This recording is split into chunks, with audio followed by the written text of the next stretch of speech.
So it says to me, gee, why, if we could actually do this, if we could actually reduce the failures, not have as many things go wrong, then my curve must come down. So by reducing that curve down, I have caused reliability. I have actually created a lower failure rate. They're breaking less often. And I've done that by removing the causes of failure.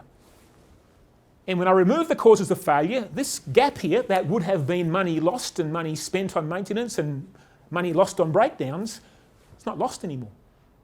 I have now got all this money that would have gone out as a cost in my back pocket as a profit.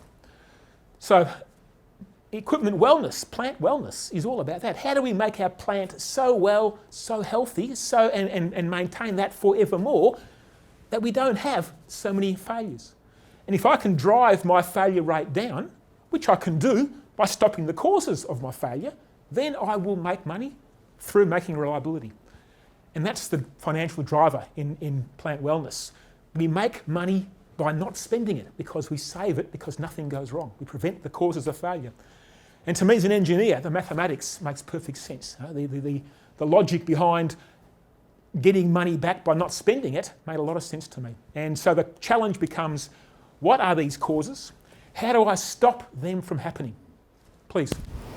Is the ultimate goal for plant and equipment wellness zero failure rate? Is that, as opposed to some techniques which have a goal of 4.5 sigma, and then you can live with 3.4 defects per million opportunities, and if you ever get that, you're done? Yes, yes. Or do you always want to drive to zero? In the end, it's a financial choice. A company will decide what risk they want to live with, and whatever number of failures that means, that's what they target. Me personally, I like to have no limits. I'm a great believer in the word excellence. Always driving towards a better outcome. Don't expect perfection. We are not a perfect species. We aren't going to get perfection, but the challenge of getting better and better is what's important.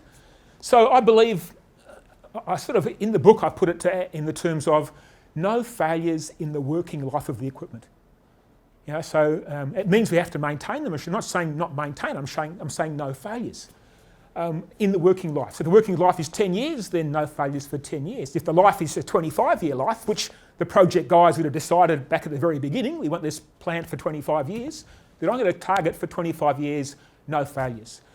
Will I get it? Probably not early on. I'm going to work and develop my business and improve my processes towards that. But yeah, both ways are right. As a businessman, a certain value. Me as a person that likes the word excellence and what it means, I'm going to try for the best possible outcome. It's the same story. Every time I prevent a failure, it's profit. If I can drive this to zero economically, it makes a lot of sense. So the word economically is a big part of plant wellness. It has to be financially justifiable because there's other things I can do with my time and money and I'll put it towards where the best payoff is. But yeah, in the end, I would love to be able to say, at least during the service life of that machine, no zero failures as a strategy. Worst case would be whatever risk your company is willing to carry. So we'll talk about risk a little bit coming up because that's the very concept we have to begin to manage around.